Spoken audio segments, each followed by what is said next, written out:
Watching current street food videos feels like witnessing a chemistry experiment gone wrong. Vendors are now brewing tea with neon energy drinks or crushing sweet chocolate biscuits directly into savory biryani. This is a departure from the historical foundation of Indian street food. For generations, vendors built their reputations on regional mastery, using precise spice blends and traditional frying techniques to serve their local communities. These crowded marketplaces were once defined by taste and consistency.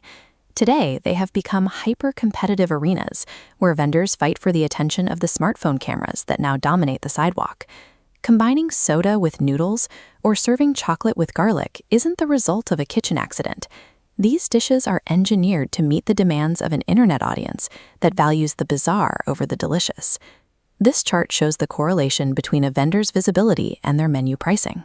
A dish that remains cheap for decades will see a sudden inflation the moment a video goes viral, turning a local staple into an expensive tourist destination.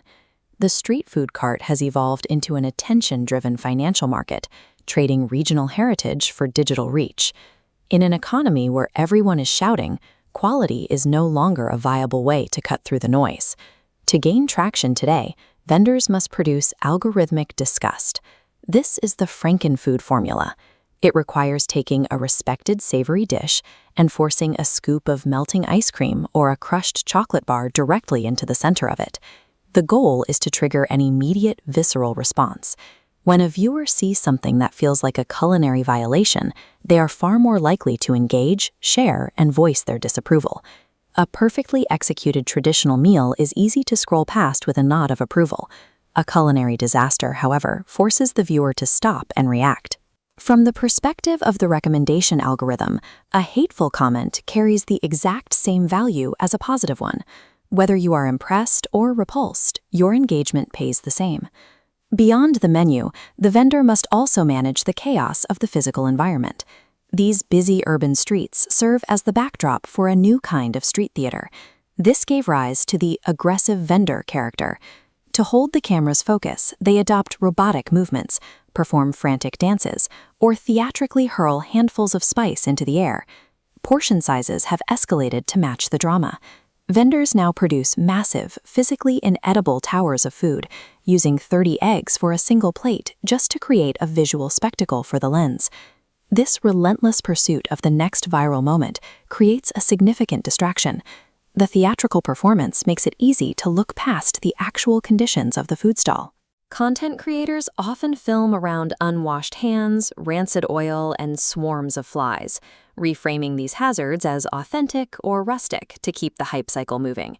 The food cart has been repurposed into a stage where the spectacle of the performance masks the reality of a public health hazard. The final result is a transformation of the entire industry. The modern street food cart has become a digital content studio, where decisions are made for the camera first. Many of these viral dishes are never actually eaten. They are manufactured to look shocking on screen before being scraped into a nearby garbage bin. This digital arms race erodes the actual culinary heritage of the region. Authentic masters are pushed out of business by vendors who prioritize the gimmick over the recipe. This diagram illustrates the parasitic relationship between creator and vendor. A vlogger records a stunt, views generate revenue, and the vendor uses that fame to justify higher prices. Because the internet demands novelty, stunts become increasingly extreme to generate interest. We are the ultimate financiers of this system. As long as we continue to watch the spectacle, the streets will continue to serve us chaos.